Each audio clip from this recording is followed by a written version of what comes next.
Children face the realities of humanity at its most evil in many war-ravaged communities around the world.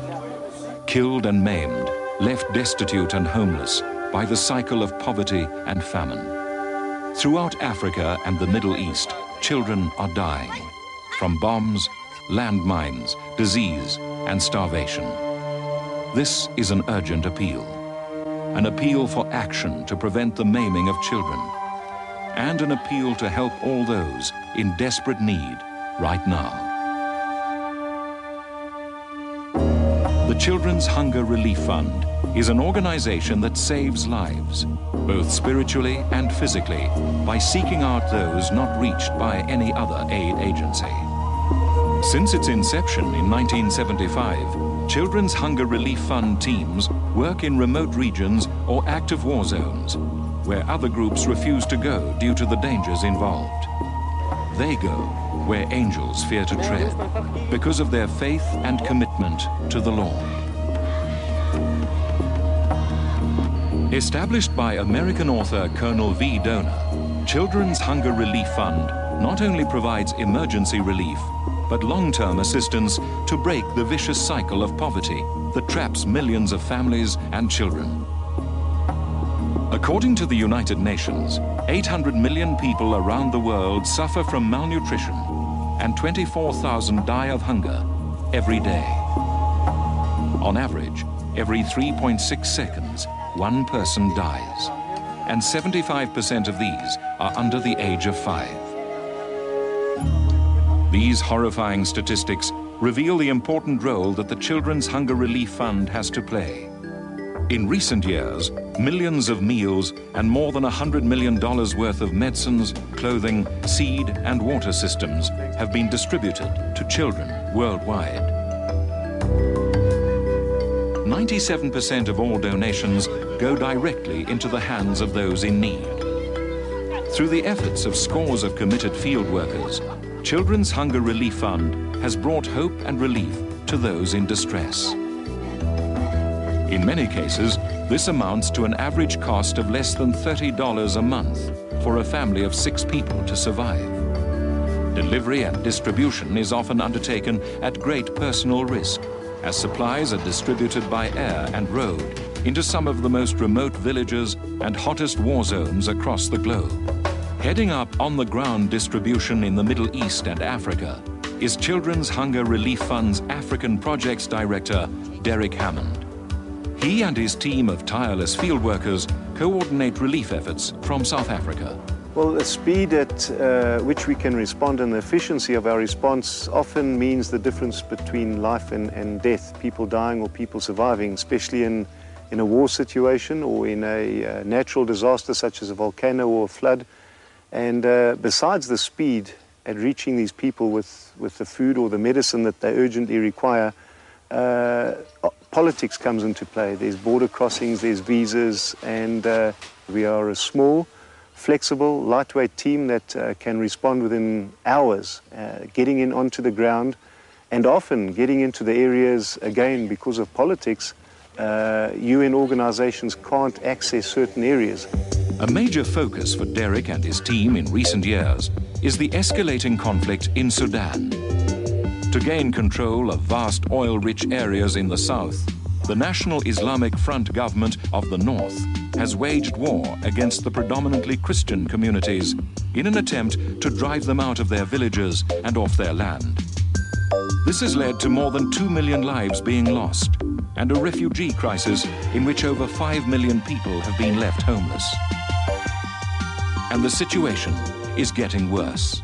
As a result of bombings by planes and gunships coming in and raking villages, and ground troops coming in and mujahideen on horseback coming through a village, burning huts down, we've sat and listened to the stories from the men, from the women, and the testimonies from the children themselves as they've faced these horrific attacks, and seen the moms underneath a tree with no hut to live in.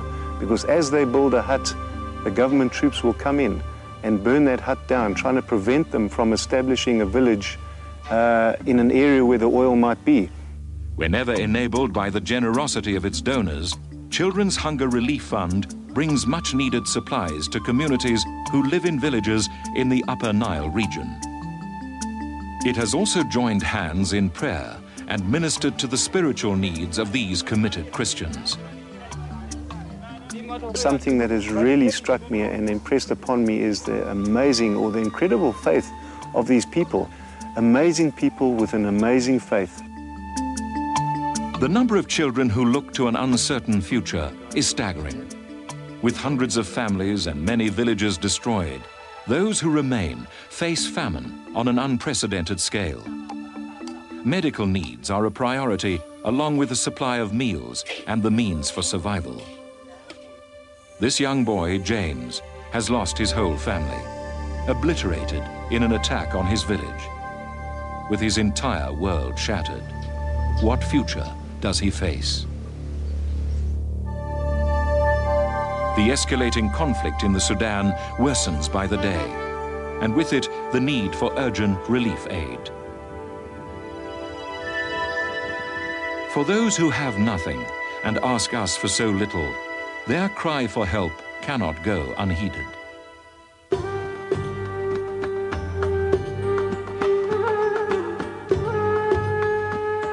The devastating effect of the conflict in Afghanistan has created a situation where there are now more Afghan refugees than in any other population in the world. Something like 400,000 orphans in that country, hundreds of thousands of kids that have been disabled, and many thousands living cut off up in the mountains without access to food, medicine, proper education. And we've adopted one of those little communities in a mountainous area not too far from a town called Jalalabad. Children's Hunger Relief Fund's philosophy is to assist in all instances where urgent needs are to be met. When that huge flood devastated Mozambique, we needed to respond with the right type of aid, which is very important. And we had to get food in. People were cut off. They were on islands as well. And there was a food shortage, and we needed to get trucks of food up from Johannesburg to specific regions to assist those people in the floods. In response to the dramatic volcanic eruption that devastated the town of Goma in the Democratic Republic of Congo, emergency supplies were delivered and distributed to the victims and the thousands who were left homeless. Emergency relief aid was provided to some of the estimated 350,000 people who had fled their homes, leaving behind them a scene of devastation. Work conducted in other parts of Africa, where 80% of children drink contaminated water, includes the building of community water systems, child feeding programs, centers providing education for displaced children, self-sufficiency projects, as well as support for immunization and medical programs are also supported.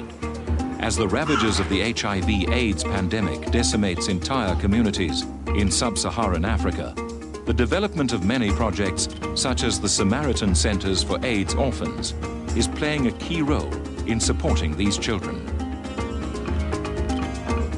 So, what can we do to help? By making the most generous donations you can, you have an opportunity to change the life of a child, a family, or an entire village forever. I'm grateful for the opportunity to be able to go out there and to reach these people, to make a difference in the lives of those that are suffering, to be able to hand over the medicine or the food to somebody that is hungry. But it's something that we can't do on our own. It requires a team effort. And I want to thank Colonel Donor and Children's Hunger Relief Fund so much for the support, for being part of this team, for making it possible for us to make a difference in the lives of those that are suffering. When a wise man asked Jesus, what was the greatest of God's commandments? Christ replied, love God with all your heart and love others as yourself. Today's children who know no love and wonder if God has forsaken them have to be